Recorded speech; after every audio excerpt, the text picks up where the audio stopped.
4월 넷째 주일 예배에 오신 여러분 환영하고 축복합니다. 오늘은 마가복음 12장 28절부터 34절까지 말씀 가지고 인생의 목적이라는 제목으로 함께 우리가 하나님의 말씀을 우리 심령 가운데 받기 원합니다. 지난주는 이제 부활주일이었고 특별히 이제 사두개인과 예수님의 부활에 대한 어떤 논쟁에 대한 부분들을 우리가 함께 살펴보았습니다. 그래서 부활을 믿지 않았던 사두개인들이 7형제에 대한 이야기들을 가지고 와서 예수님을 곤란하게 만들려고 어떤 여러 가지 질문들을 던졌는데, 예수님은 사두개인들을 향해서 성경도 또 하나님의 능력도 오해해서 그런 일들이 일어났다라고 예수님께서 반박하셨던 장면들을 우리는 기억합니다. 그래서 사두개인들은 그 땅 가운데서 이렇게 지도층으로, 사회 지도층으로서 여러 가지 풍성한 삶들을 누리면서 어떤 부활이나 영생이나 하나님의 나라에 대한 어떤 믿음들이 사라져갔고, 그래서 부활을 오해했었는데, 이제 오늘날을 살아가고 있는 우리들 가운데는 뭐 여러 가지 이유들로 또 부활이 오해되어지고 부활의 능력으로 살아가지 못하는 경우들을 우리는 많이 볼 수 있는데, 부활을 오해하지 않고 우리가 부활의 능력으로 부활이 장차 오는 것으로 생각하지 않고 매일매일 날마다 우리의 삶 가운데 예수 그리스도와 함께 부활의 능력으로 살아간다라는 것들을 기억하면서 사는 것이 중요한 일이다라는 것이 이제 지난주의 말씀의 내용이었습니다. 오늘은 그 부활 논쟁 이후에 이어지는 그 말씀들인데, 오늘의 이야기를 통해서 이제 예수님이 지금까지 논쟁해 오셨던 것들의 어떤 결론, 그리고 지금까지 종교 지도자들이 공격해왔던 것들의 어떤 결론에 해당하는 부분들을 우리가 함께 살펴보고자 합니다. 오늘 본문 28절입니다. 서기관 중 한 사람이 그들이 변론하는 것을 듣고 예수께서 잘 대답하신 줄을 알고 나와 묻되 모든 계명 중에 첫째가 무엇이니까? 서기관들이 등장했습니다. 그 중에 서기관 한 명이 등장했다라고 이야기합니다. 서기관들은 이제 구약 시대 때는 행정관이라는 어떤 공무원의 역할들을 했습니다. 그래서 계약서를 쓰거나 어떤 역사를 기록하거나 혹은 뭐 성경을 필사하거나 뭐 이런 일들을 했던 직업이 이제 서기관들이었고, 신약 시대에 와서는 이제 율법 교사로서의 역할을 감당해 왔던 사람들이 서기관입니다. 그러니까 어떤 데는 서기관이라고 불리기도 하고 어떤 데는 율법 교사라고 불리기도 하고 율법사라고 불리기도 하고 선생이라고 불리기도 하고 랍비라고 불리기도 하는 이런 다양한 이름으로 불리는 사람들이 다 서기관이라고 여러분 생각하면 좋을 것 같습니다. 특별히 서기관들은 이제 율법 교사로서 사회적 지위와 명성이 보장되어져 있었고, 우리가 알고 있는 것처럼 이때 당시 이스라엘의 하루 평균 품삯이 한 데나리온 아닙니까? 근데 이제 서기관들은 2데나리온을 받았던 사람들입니다. 그러니까 일반적인 연봉의 2배를 받는 굉장히 그 능력자들이라는 거죠. 특별한 교육을 받아야 할 수 있는 것들이고 아무나 할 수 있는 것들이 아니기 때문에 율법적으로, 그러니까 말씀에 능통한 사람들이었고 이것들을 잘 가르치는 사람들이었다라고 이야기할 수 있습니다. 지난주 사두개인들과의 어떤 부활 논쟁에서 이 서기관이 깜짝 놀랐는데, 그건 뭐냐면 평소 사두개인들과 서기관들도 이 같은 문제 때문에 논쟁을 했다라는 거죠. 부활 논쟁 때문에 논쟁이 있었는데 평소에 서기관들이 대답하지 못하던 난제였었기 때문에 예수님의 이 대답이 너무 신기하고, 이렇게 사두개인들을 이길 수 있구나 라는 생각들을 가졌다라는 거죠. 그러니까 예수님이 다른 성경이 아니라 구약 성경, 특별히 모세오경을 인용하셔서 지혜롭게 대답하는 것들을 보면서 그 서기관, 오늘 예수님께 찾아온 이 서기관은 굉장히 감동했다라는 거예요. 그리고 예수님께 그 감동한 이 서기관이 예수님께 나왔다라는 거죠. 그러니까 바리새인들이나 사두개인들이 예수님을 시험에 빠뜨리려고 이제 예수님께 질문을 했었는데, 오늘 서기관은 분위기상 어떤 시험에 빠뜨리려고 질문하러 온 것이 아니라 정말 궁금해서, 그리고 정말 감동해서 예수님의 지혜에 탐복해서 예수님께 찾아온 것처럼 보입니다. 그러니까 예수님 당시에 유대교회는 2명의 큰 랍비가 있었는데, 한 명은 힐렐이라고 불리는 사람이고 한 명은 샴마임이라고 불리는 사람입니다. 이 둘은 각각 큰 학파를 이루면서 후학들을 양성해 왔고, 특별히 유대인들이 지키던 613가지의 율법에 대한 해석에 있어서 이 두 학파가 첨예한 대립을 보이는 것들이었습니다. 샴마임은 율법을 해석함에 있어서 보다 율법적이고 형식에 얽매였고, 반대로 힐렐이라는 사람은 좀 더 자유롭고 본질을 추구하는 경향이 있었습니다. 그래서 샴마임 같은 경우에는 이방인들이랑은 절대로 접촉해서 안 된다라는 어떤 주장이었고, 힐렐은 그 자신 자체가 바벨론에서 태어났고 자라왔기 때문에 조금 유한 사람이었다고 볼 수 있습니다. 참고로 샴마이 학파는 사두개인들이 좀 대다수였고, 힐렐 학파는 바리새인들이 주로 속해 있었던 것으로 보입니다. 그런데 AD 70년에 성전이 파괴되면서 사두개파와 샴마이 학파가 사라지게 되고 힐렐 학파만 남게 됩니다. 재밌는 것은 힐렐의 손자가 누구냐면 이제 가말리엘입니다. 여러분 가말리엘 기억하십니까? 네. 바울이 가말리엘의 수제자였는데 바로 그 가말리엘이 힐렐 학파, 힐렐의 손자였다라는 것입니다. 그러니까 바울이 이 자신감 그리고 자존감이 높을 수밖에 없는 거예요. 유대교의 정통 중에 정통인 힐렐 학파의 수장의 손자, 정통 손자한테 배운 수제자인 바울은 율법에 정통하다라고 이야기할 수밖에 없는. 그래서 우리가 늘 말로만 바울이 어떤 가말리엘의 수하에서 이렇게 얘기하면서 최고의 수제였다라고 이야기하는데, 이게 단순히 그냥 사람들이 해주는 이야기가 아니라 실제 진짜였다라는 거예요. 바울은 진짜로 정통의 정통파였다라는 거죠.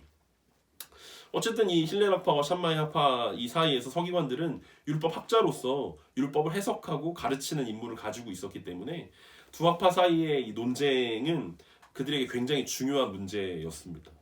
그래서 앞에서 얘기했던 것처럼 유대인들에게는 10계명이 있고 그 10계명에 대한 613가지의 율법이 있었습니다. 248개는 해야 하는 율법이고 365개는 하지 말아야 되는 규정입니다. 그런데 이 613가지만 있는 게 아니라 이 613가지에 대한 이것을 해석해서 적용하는 세부 규칙들이 어마어마하게 많았다라는 거예요. 이것들이 구전들로 내려오고 있고 수많은 전통이라는 이름으로 이제 내려오는 어떤 율법들이 어마어마하게 많았다라는 거죠. 그래서 이 모든 것들을 다 지킨다라는 것은 굉장히 어려운 일들이었습니다. 그래서 서기관들은 자신들 나름대로 중요한 계명과 중요하지 않은 계명들을 나누어서 사람들에게 가르쳤다라는 거죠. 왜냐하면 다 지킬 수 없기 때문에 중요한 것을 못 지키면 벌을 받게 되는 거고, 또 중요한 것을 잘 지키면 상을 받게 된다라는 거죠. 의로움을 얻게 된다라는 거기 때문에, 그래서 우리가 다 못 지킬 것 같으면 중요한 것들은 꼭 지켜야 된다라고 이야기하면서 어떤 이 힐렐과 샴마이 학파의 가르침 그리고 또 자신들의 해석에 견주어서 어떤 것이 중요한 율법이다, 이것은 꼭 지켜야 된다, 그리고 이것은 굉장히 중요하다라는 관점으로 이스라엘 백성들을 가르쳐 왔다라는 거죠. 그래서 서기관들은 모든 계명 중에 첫째가 무엇인지 굉장히 궁금해했고, 또 그래서 오늘 그 예수님과의 또 종교 지도자들과의 논쟁 가운데서 감동을 받았던 이 서기관이 예수님이라면 이거에 대한 명쾌한 답을 주실 수 있을 것이다 라는 생각 가운데 예수님께 모든 계명 중에 첫째가 무엇입니까? 라고 질문한 것입니다. 첫째라는 이 단어가 들어가서 우리들 가운데 그럼 이거 1번이야? 막 약간 그 우리나라 국보 논쟁처럼 우리나라 국보 1은 무엇입니까? 뭐 이렇게 이야기하는 것처럼 1번이라는 게 굉장히 의미가 있잖아요. 근데 이건 첫째, 둘째 이렇게 이야기하는 게 아니라 이 서기관의 질문의 본질은 이런 것이었습니다. 모든 율법의 해석의 원리가 무엇입니까? 아니면 좀 더 깊게 생각해 본다면 이 율법을 통해서 우리가 신앙이 성장하려면 어떻게 해야 합니까? 혹은 이 율법을 통해서 우리의 인생의 목적을 한번 되돌아본다면 도대체 무엇이다라고 이야기할 수 있습니까? 이 정도로 깊게 생각해 볼 수 있는 질문들이었다라는 거죠. 여러분은 예수님을 만나면 어떤 질문들을 던지겠습니까? 이 서기관에게는, 오늘 예수님 찾아왔던 이 서기관에게는 이게 굉장히 본질적인 질문이었고, 자신의 삶 가운데서 큰 선생님을 만나면 꼭 물어봐야겠다라고 고민하던 질문 중에 하나였던 것 같아요. 과연 인생의 목적이 무엇인가? 과연 어떻게 신앙이 성장하는 것인가? 이 모든 수많은 율법 가운데 가장 중요한 율법이 무엇인가, 그리고 어떻게 그것들을 지켜야 하는가, 이것이 오늘 서기관의 고민이었고 궁금함이었습니다. 그래서 예수님은 이 서기관의 질문에 이렇게 대답하셨습니다. 29절과 30절입니다. 예수께서 대답하시되 첫째는 이것이니 이스라엘아 들으라. 주 곧 우리 하나님은 유일한 주시라. 내 마음을 다하고 목숨을 다하고 뜻을 다하고 힘을 다하여 주 너의 하나님을 사랑하라 하신 것이요. 예수님은 이 서기관의 질문을 신명기 6장에 그 우리가 유명한 들으라 이스라엘이라고 시작하는 그 쉐마라고 이야기하는 그 말씀을 통해서 대답해 주십니다. 그러니까 출애굽 이후에 모세가 이스라엘 백성들 가운데 명령했던 하나님의 명령이면서 1000년도 넘게 이스라엘 백성들이 지켜왔던, 아침 저녁마다 외우고 기도하던 성경 구절이 바로 신명기 6장의 이 들으라 이스라엘이라는 이 성경 구절이었는데, 이 구절에서 예수님께서 인용하셔서 예수님은 율법에 있어서 가장 중요한 것을 이렇게 설명하신 것입니다. 먼저 생각해 봐야 되는 것은 예수님의 전제가 이거 아닙니까? 주 곧 우리 하나님은 유일한 주시라. 우리 하나님은 유일한 주님이시다라는 것입니다. 이 말은 유대인들이 섬기는 하나님만이 유일하게 살아서 역사하시는 하나님이라는 뜻이라고 이야기할 수 있습니다. 그리고 그 하나님께서 이 속뜻을 이해하지 못했겠지만 하나님만이 유일한 하나님이다라는 이 말뜻 안에는 하나님께서 유일하게 자신의 전부를 이스라엘 백성들을 위해서 주셨다라고 말씀하는 것입니다. 그러니까 하나님만이 유일한 하나님이십니다, 유일한 주님이십니다라는 이 고백은 하나님이 우리를 사랑하셔서 자신의 모든 것을 주신 그 하나님이십니다라고 전제하는 것과 마찬가지라는 거죠. 그렇기 때문에 우리도 우리의 전부를 하나님께 드리는 것이 마땅합니다 라는 그 고백이 오늘 예수님께서 우리 주 하나님은 유일한 주시다라고 고백하는 장면입니다. 예수님은 우리의 전부를 드려야 한다는 것을 뭐라고 설명하시냐면 마음과 목숨과 뜻과 힘을 다해 주 너의 하나님을 사랑하라고 설명하십니다. 유일하신 하나님 앞에서 우리가 해야 할 마땅한 반응은 그 하나님을 전심으로 사랑하는 것이다라고 설명하고 있습니다. 우리가 얼마 전에 마가복음 10장에서 부자 관원에 대한 이야기들을 함께 나눈 적이 있었는데, 그때 예수님을 찾아왔던 부자 관원이 뭐라고 질문했습니까? 선한 선생님이여, 내가 무엇을 해야 영생을 얻을 수 있습니까? 이렇게 질문했을 때 예수님은 그에게 뭐라고 대답하셨습니까? 내게 있는 것을 다 팔아서 가난한 자들에게 주고 나를 따르라고 말씀하셨죠. 그리고 그때 이 부자 관원은 재물이 많아서 근심하며 돌아갔다라고 이야기합니다. 오늘 예수님께서 마음과 뜻과 힘을 다해서 하나님을 사랑하라고 이야기했을 때 결국 이 부자 관원은 힘을 다해서 하나님을 사랑한다라는 것들을 놓쳤다라는 거죠. 그러니까 자신이 가지고 있는 재물이라는 힘을 다해서 하나님을 사랑한다, 이 부분에서 걸렸다라는 거예요. 그래서 예수님은 그 청년을 향해서 한 가지가 부족하다라고 말씀하셨죠. 그것은 단순히 힘만 부족했던 것이 아니라 마음과 목숨과 뜻과 힘을 다해 사랑하지 않았다라는 증거가 되는 것입니다. 예수님께서 모든 것을 팔아서 가난한 사람들에게 나눠주고 나를 따르라 라고 이야기했을 때 그 말씀에 근심하며 떠날 수밖에 없었던 것은 전심으로 사랑하지 않는다라는 증거가 될 수밖에 없었다라는 거죠. 여러분, 누군가를 사랑하는데 전심이 아니라면 그것은 우리가 사랑이라고 이야기할 수 없을 것입니다. 우리는 흔히 이렇게 이야기합니다. 하나님, 그래도 제가 하나님을 제일 많이 사랑합니다, 가장 많이 사랑합니다 라고 고백할 때가 있습니다. 제 전부를 다 드리지 못하지만 그래도 저는 하나님을 가장 사랑합니다. 가장 많은 시간과 가장 많은 어떤 재물을, 또 가장 많은 것들을 하나님께 드리고 있습니다. 그래서 하나님을 사랑하지 않는다라고 말씀하시는 것은 너무 가혹한 일입니다 라고 우리는 종종 이야기할 때가 있습니다. 하지만 오늘 예수님께서 마음과 목숨과 뜻과 힘을 다해 하나님을 사랑하라고 말씀하신 것은 단순히 다른 그 어떤 것들보다 더 많이 사랑하라고 말씀하신 것이 아니라는 거예요. 그러니까 유일하신 하나님이 우리에게 적당히 많은 것들을 요구하고 있지 않다라는 것입니다. 전부를 원하신다라는 거죠. 그냥 남녀 관계로 생각해 보면 간단합니다. 뭐 여자친구, 아내를 전심으로 사랑하지 않는다면 만약 어떤 사람이 자신의 아내에게 내가 당신을 너무 사랑하는 거 알지? 라고 물어보면서 내가 많은 시간 당신과 함께하고 선물도 주고 그러잖아. 그러니까 내가 다른 여자를 조금 좋아하는 거는 너무 뭐라 하지 마 라고 이야기한다면 누가 그것들을 용납해 주겠습니까? 그 정도는 이해할 수 있잖아 라고 이야기하면 그래 내가 이해할게. 당신이 나를 너무 사랑하는 거 알고 있으니까 다른 여자 조금 좋아하는 거 내가 인정하고 이해할게. 괜찮아 라고 이야기하는 어떤 관계들은 더 이상 그 지속될 수 없는 관계일 것입니다. 우리가 사랑이라고 이야기했을 때 그 사랑은 배타성을 전제로 합니다.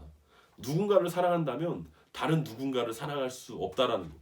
그래서 예수님은 한 사람이 두 주인을 섬길 수 없다라고 말씀하십니다. 왜냐하면 사랑이라는 것은 전부를 전제로 하고 있기 때문입니다. 마음과 뜻과 힘. 우리가 흔히 사랑한다고 이야기했을 때 지식과 감정과 의지를 다해서 사랑하는 것이다 라고 이야기하는 것처럼 조금만 사랑하거나 약간만 사랑하는 것은 좋아하는 것이지 사랑하는 것이다 라고 이야기할 수 없다라는 거죠. 그래서 예수님은 전심으로 전부를 다해서 하나님을 사랑하는 것이 율법에 있어서 가장 중요한 원리고 계명이라고 말씀하신 것입니다. 이어서 예수님은 두 번째로 중요한 계명을 설명하십니다. 31절입니다. 둘째는 이것이니 내 이웃을 내 자신과 같이 사랑하라 하신 것이라. 이보다 더 큰 계명이 없느니라. 우리는 이제 첫째, 둘째 이렇게 부르니까 하나님을 사랑하는 것이 첫째 되는 계명이고 이웃을 사랑하는 것이 두 번째라고 생각할 수 있는데 여기서 예수님은 율법의 시작과 완성이 사랑이다라는 원리를 말씀하시면서 그 사랑이라는 원리에는 두 가지 종류가 있다라는 것들을 설명해 주고 계신 것입니다. 예를 들어 우리가 설교 시간에 흔히 표현하는 방법 중에 첫째는 이것이고 둘째는 이것이고 셋째는 이것입니다 라고 이야기했을 때 첫째, 둘째, 셋째 사이에는 아무런 우선순위의 그 관계가 성립되지 않는다는 거죠. 그냥 세 가지 종류가 있습니다 라는 것들을 풀어서 설명하는 것들이라는 거죠. 그래서 오늘 예수님께서는 모든 계명 중에 가장 중요한 것은 사랑인데 거기에는 두 종류가 있습니다. 첫째는 하나님을 사랑하는 것이고 둘째는 이웃을 사랑하는 것입니다 라고 표현한 것입니다. 그래서 우리가 하나님을 사랑하는 것이 첫째고 이웃을 사랑하는 것이 둘째입니다 라고 이야기하면 어떤 율법의 경중이 달라지기 때문에 우리들 가운데 잘못된 인식이 들어올 수 있다는 거예요. 우리는 이렇게 많이 성경을 해석해왔고 그래서 하나님을 사랑하는 게 제일 중요해. 이웃을 사랑하는 것은 하나님을 사랑한 다음에 일어나는 일들이야 라고 이웃을 사랑하는 것들을 조금 뒤로 미루는 경향들이 우리 가운데 있다라는 거죠. 하지만 예수님은 그런 의도로 절대로 말씀하신 것이 아닙니다. 하나님 사랑과 이웃 사랑은 같은 맥락 가운데서 이루어지고 있다라는 거죠. 둘 다 똑같이 중요한 것입니다. 하나님을 사랑하는 것이 우리 가운데 굉장히 중요한 것처럼 이웃을 사랑하는 것도 그만큼 중요하다라고 이야기할 수 있습니다. 그런 의미에서 예수님은 두 번째로 내 이웃을 내 자신과 같이 사랑하라는 것이 가장 큰 계명이다라고 설명해 주고 계십니다. 그러니까 하나님을 사랑하는 것과 이웃을 사랑하는 것은 따로 떼어서 설명할 수 없다라는 거죠. 앞서 그 힐렐이라는 랍비가 랍비에게 어떤 사람이 가장 중요한 율법이 무엇입니까? 라고 질문했는데 그 힐렐이라는 그 랍비가 이렇게 설명했습니다. 너 자신이 하기 싫어하는 것을 내 이웃에게 요구하지 말아라. 이것이 전체 율법이고 다른 모든 것은 그에 대한 주석이다. 가서 이 말이 무슨 뜻인지 배우라. 이게 힐렐의 대답이었습니다. 그러니까 예수님과는 조금 다른 관점에서 율법을 해석했다는 거죠. 자기가 하기 싫어하는 것을 남에게 시키지 않는 것, 이것이 율법의 요구다라고 이해했다라는 거죠. 그러니까 예수님은 하기 싫어하는 것을 시키지 말라라는 어떤 소극적 개념이 아니라 적극적으로 사랑하라고 말씀하신 것입니다. 누가복음 10장에 가보면 오늘 이야기와 유사한 이야기가 나옵니다. 그 사람은 어떤 율법 교사였습니다. 예수님께 어떻게 영생을 얻을 수 있습니까? 라고 질문하고 예수님은 율법에는 뭐라고 써있냐? 라고 질문하십니다. 그때 마음과 목숨과 뜻과 힘을 다해서 주 하나님을 사랑하고 이웃을 사랑하라고 써있습니다. 라고 율법사가, 이 율법 교사가 대답을 합니다. 오늘 마가복음과 똑같은 서기관인가 싶은데 뒤에 이어지는 내용이 조금 다릅니다. 여기까지는 오늘 마가복음의 내용이랑 비슷한데 이 율법 교사는 한 가지를 덧붙입니다. 예수님께서 가서 이와 같이 하라라고 말씀하셨을 때 누가복음에서는 이 율법 교사가 예수님께 그럼 제 이웃이 누굽니까? 라고 질문을 던집니다. 그리고 누가는 그 율법 교사가 자신을 옳게 보이려고 이런 질문을 했다라고 설명합니다. 결국 그 율법 교사는 하나님을 전심으로 사랑하지 않았고 이웃도 사랑하지 않았습니다. 왜냐하면 이웃이 누구입니까? 라는 질문의 의도는 뭐냐면 자신이 이웃을 정의 내리려고 한다라는 거죠. 그러니까 어떤 사람은 이웃이 아니야. 내가 생각하기에 어떤 사람은 이웃이 아니기 때문에 내가 사랑하지 않아도 돼 라고 생각하려고 예수님께 이웃이 누굽니까? 라고 질문을 던졌다라는 거죠. 내가 사랑하지 않는 어떤 사람들이 있다면 그 사람은 이웃이 아니기 때문에, 예를 들면 율법 교사들은 어떤 세리나 어떤 몸을 파는 여인이나 뭐 또 죄인들은 자신의 이웃이라고 생각하지 않았기 때문에 그들을 멀리했습니다. 그들을 돕지 않았다라는 거죠. 이웃임에도 불구하고 그들이 자신의 이웃이 아니라고 생각하면서 스스로에게 면죄부를 줄 수 있었다는 것입니다. 그래서 누가복음 10장에 예수님께서 누가 제 이웃입니까? 라고 질문했을 때 예수님이 그 유명한 선한 사마리아인의 비유를 던지는 것입니다. 제사장과 레위인은 강도 만난 사람들을 그냥 지나갔지만 어떤 사마리아 사람은 불쌍히 여겨서 도와줬다라고 말씀하시면서 누가 강도 만난 사람의 이웃이냐라고 예수님께서 질문하시는 그 장면이 바로 오늘 본문이랑 유사한 누가복음의 본문에서 나오는 내용들입니다. 예수님께서 우리들 가운데 이웃을 사랑하라고 말씀하셨을 때 그렇다면 우리 가운데 이웃이 누굽니까? 라고 질문을 던진다는 것은 우리가 이웃을 사랑하지 않고 있다라는 증거가 된다라는 거죠. 우리는 누가 내 이웃인가가 중요한 게 아니라 과연 나는 이웃을 사랑하고 있는가라는 이 질문이 더 중요한 질문이 되어야 할 것입니다. 그리고 예수님은 분명하게 내 자신처럼 이웃을 사랑하라고 말씀하셨습니다. 이것이 하나님 나라의 가장 중요한 법칙이고 율법이다라고 예수님께서 설명하신 것입니다. 예수님의 이런 명쾌한 설명 가운데 이 서기관은 감동을 넘어서 은혜를 받은 것 같습니다. 그래서 서기관이 이렇게 대답합니다. 32절과 33절입니다. 서기관이 이르되 선생님이 옳소이다. 하나님은 한 분이시요 그 외에 다른 이가 없다 하신 말씀이 참이니이다. 또 마음을 다하고 지혜를 다하고 힘을 다하여 하나님을 사랑하는 것과 또 이웃을 자기 자신과 같이 사랑하는 것이 전체로 드리는 모든 번제물과 기타 제물보다 나으니이다. 이 예수님의 이 대답을 들은 서기관은 은혜를 받았습니다. 예수님 맞습니다. 예수님 당신의 말씀이 너무나 옳습니다. 하나님은 한 분이시고 그 외에 다른 이가 없다라는 말씀은 진리고 진실입니다. 또한 하나님을 사랑하는 것과 이웃을 사랑하는 것이 모든 것을 드리는 번제물과 다른 제물보다 낫습니다. 라고 대답합니다. 사무엘이 사울에게 이렇게 말하지 않았습니까? 순종이 제사보다 낫고 듣는 것이 수량의 기름보다 낫다라는 말씀을 어떤 생각나게 하는 답변을 이 율법 교사였던 이 서기관이 어떤 모티브를 삼아서 대답했던 것 같습니다. 그러니까 서기관은 지금까지 예수님과 종교 지도자들의 논쟁을 하나하나 다 살펴보았던 것 같습니다. 그래서 그 예수님과의 논쟁 마지막에 오늘 가장 큰 율법이 무엇입니까? 가장 큰 계명이 무엇입니까? 라는 이 질문을 던지면서 이 모든 논쟁의 마무리를 스스로가 내린 것입니다. 유대인들과 종교 지도자들이 가장 중요하다고 생각했던 어떤 성전과 성전에서 제사를 드리는 것, 이것이 유대인들에게 그리고 종교 지도자들에게 가장 중요한 것들이라고 생각했었는데 예수님의 설명을 듣고 나니까 하나님 사랑과 이웃 사랑이 빠져버린 성전과 제사 제도가 눈에 보이게 됐다라는 것입니다. 그러니까 다른 말로 이 성전에서 드렸던 제사는 하나님 나라가 오게 하는 것도 아니었고 이웃들에게 하나님 나라가 임하게 하는 것도 아니었다는 것입니다. 이제 이어지는 이 마가복음 12장 이후의 내용들은 과부가 두 렙돈을 헌금하는 장면을 예수님께서 칭찬하시는 모습들이 등장하는데, 그러니까 구체적으로 하나님의 나라와 상관없는 성전과 제사 제도가 무엇인지 우리가 이해할 수 있는 부분이 된다라는 것입니다. 앞서 얘기했던 것처럼 서기관들은 2배 이상의 연봉을 받고 있었고 대제사장들은 그것보다 비교할 수 없을 정도로 많은 재물들을 누리면서 살아가고 있었는데 이 과부는 두 렙돈, 너무너무 작은 그 두 렙돈을 가지고 살아가야만 하고 그것마저도 성전에서 제사를 위해서 헌금으로 드릴 수밖에 없었던 그런 상황에 대한 예수님의 지적을 우리는 이제 곧 만나게 될 것입니다.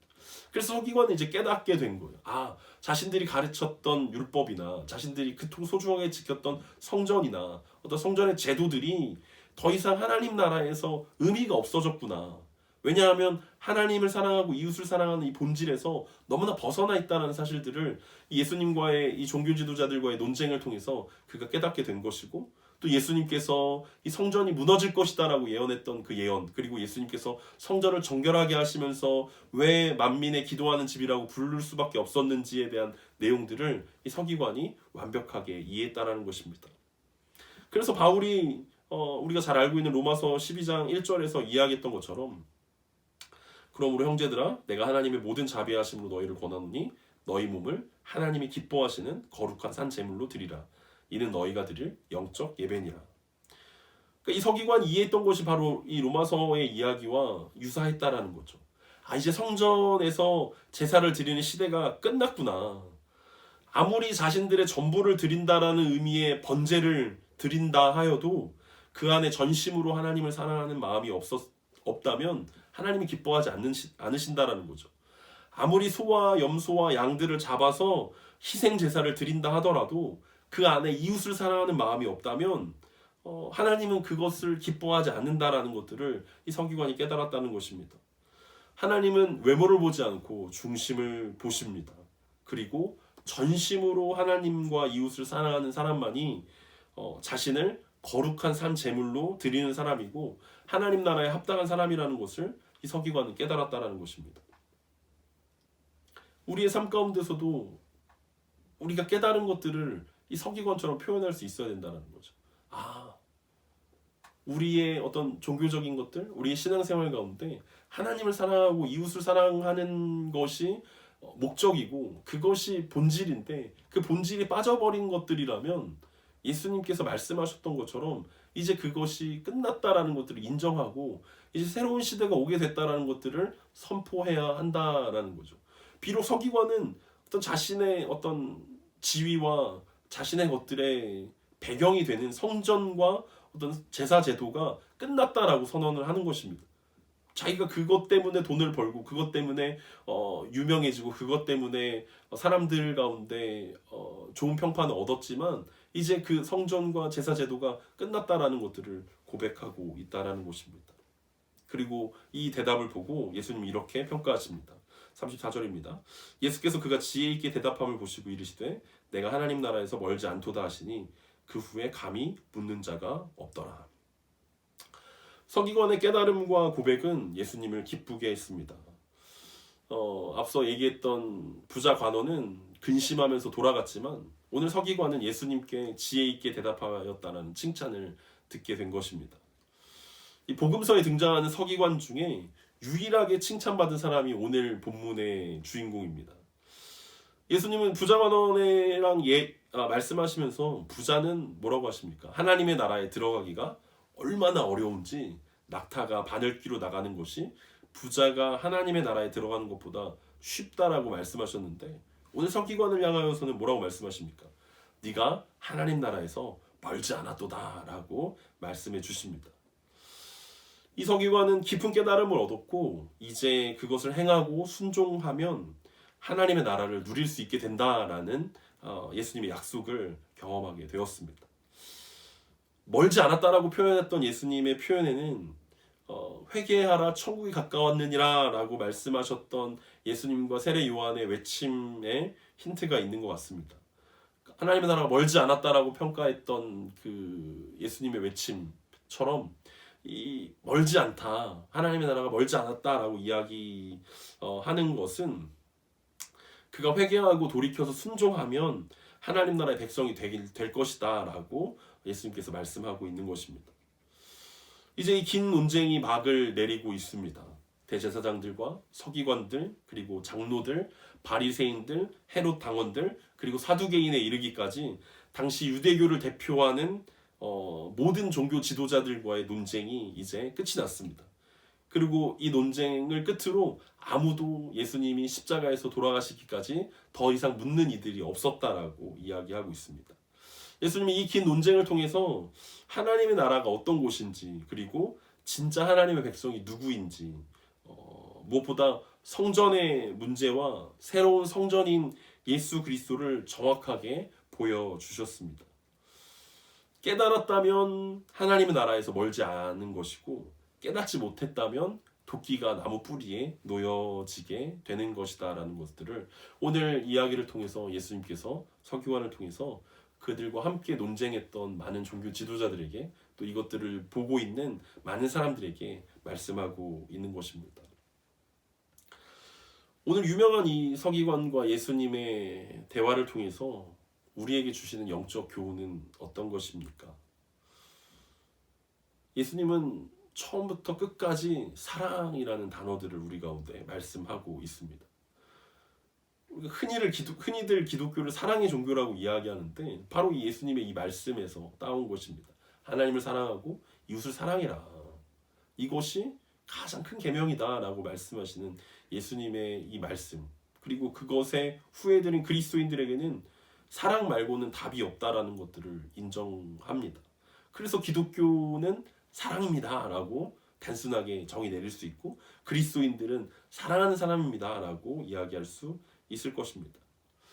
하나님께서 예수 그리스도를 이 땅 가운데 보내주셨다는 것은 자신의 전부를 주신 것입니다. 자신의 전부를 주시면서 사랑한다라는 것들을 보여주신 것입니다. 그렇다면 우리의 반응도 우리의 전부를 드리는 것이어야 할 것입니다. 이미 하나님께서 자신의 전부를 주시면서 우리를 사랑한다고 이야기하셨는데, 우리는 또 질문할 때가 있습니다. 하나님, 나 사랑하는 거 맞아요? 하나님, 인생이 이렇게 잘 안 되는데, 나에게 이런 고통이 찾아왔는데, 나에게 고난이 있는데, 내 삶이 이렇게 어려운데, 하나님, 나 사랑하는 거 맞아요? 하나님이 분명히 우리를 모든 것을 다 던지셔서 우리를 사랑한다라고 이미 말씀하셨고, 이미 확증하셨고, 우리가 아직 죄인 되었을 때 예수 그리스도께서 십자가를 지심으로 하나님의 사랑을 확증하셨음에도 불구하고 우리는 늘, 근데 하나님, 나 사랑하는 거 맞아요? 근데 나 혹시 하나님 자녀 맞아요? 근데 나 구원받은 거 맞아요? 우리는 이렇게 질문하고 여전히 하나님 날 사랑하는가? 이 부분에서 고민하고 궁금해하고 거기 가운데 빠져 있을 때가 너무나 많이 있다라는 거죠. 그런데 오늘 예수님의 대답은 너무나 단호합니다. 하나님이 우리를 자신의 전부를 주고 사랑하셨기 때문에 우리도 우리의 전부로 하나님을 사랑하는 것이 마땅하다라는 것입니다. 전부가 아닌데 여러분, 결혼하는 사람 보신 적 있습니까? 나중에 이혼하는 사람이 있을지 모르지만 그래도 결혼 당시에는 전부니까 결혼하는 거 아닙니까? 두 번째나 어떤 세 번째 정도 사랑하니까 결혼하는 거 아니지 않습니까? 한 50% 정도 사랑하니까 이제 결혼해야지 라고 이렇게 이야기하는 사람은 없을 것입니다. 그래서 오늘 말씀의 결론은 예수님은 너무나 단호하게 말씀하셨다라는 거예요. 사랑하라는 이 명령 가운데는 반대로 사랑으로 하지 않는 모든 것은 죄다라고 말씀하고 있다라는 거죠. 사랑하지 않는 모든 것은 의미가 없는 것이다 라는 말씀들을 우리는 기억해야 할 것입니다. 하나님을 사랑하는 것, 그리고 이웃을 사랑하는 것, 그것이 하나님께서 우리에게 받기 원하시는 가장 큰 선물이고 가장 큰 사랑이라는 거죠. 하나님은 우리를 창조하시고 우리 가운데 영광을 받으시기 원하십니다. 그리고 우리는 위대한 성취를 통해서 하나님께 영광이 되고자 합니다. 어떤 사람은 이렇게 기도합니다. 하나님, 제가 하나님의 영광을 위해서 한 달에 1,000만 원씩 11조하는 사람이 되고 싶습니다. 꼭 그렇게 되도록 꼭 한 달에 1,000만 원씩 11조하는 사람이 될 수 있도록 하나님, 저에게 허락해 주십시오. 어떤 사람은 하나님, 제가 높은 위치에 올라가서 하나님께 영광이 되고 싶습니다. 꼭 제가 높은 위치에 올라갈 수 있도록 도와주십시오. 그게 하나님의 영광이 됩니다. 근데 여러분, 1,000만 원씩 11조 하면 그것이 정말 하나님께 영광이 되는 것입니까? 혹시 1,000만 원을 11조 하는 것이 중요한 게 아니라 1억을 버는 게 목적이 있다라고 생각되지는 않습니까? 나머지 9천만 원에 눈이 어두워서 혹시 1,000,000원을 11조로 기도하고 있는 것은 아닙니까? 높은 위치에 눈이 어두워서 높은 위치에 올라가야만 하나님께 영광이 될 수 있다라고 이야기하고 있는 것은 아닙니까? 시작이 그리고 마음의 동기가 전혀 하나님과 이웃사랑이 아니다라는 것들을 우리는 너무나 잘 알 수 있습니다. 마지막으로 미가서 6장 6절에서 8절까지 말씀 한번 찾아보고 오늘 말씀을 마무리하도록 하겠습니다. 구약성경 미가서 6장 6절부터 8절입니다. 하나님을 사랑하고 이웃을 사랑하는 것이 무엇인지 이미 구약의 미가 선지자가 우리들 가운데 보여주었습니다.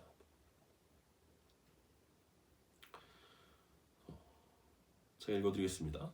내가 무엇을 가지고 여호와 앞에 나아가며 높으신 하나님께 경배할까? 내가 번제물로 1년 된 송아지를 가지고 그 앞에 나아갈까? 여호와께 천천의 수량이나 만만의 강물 같은 기름을 기뻐하실까? 내 허물을 위하여 내 맏아들을 내 영혼의 죄로 말미암아 내 몸의 열매를 드릴까? 사람아 주께서 선한 것이 무엇임을 내게 보이셨나니 여호와께서 내게 구하시는 것은 오직 정의를 행하며 인자를 사랑하며 겸손하게 내 하나님과 함께 행하는 것이 아니냐.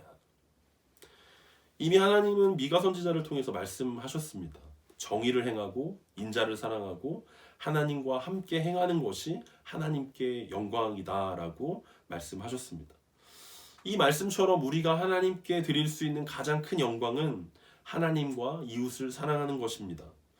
우리가 늘 외우는 웨스트민스터 소요리 문답 1문에서 인간의 제일 되는 목적을 하나님을 영화롭게 하고 그분을 영원토록 즐거워하는 것이다라고 우리는 외우고 있지 않습니까?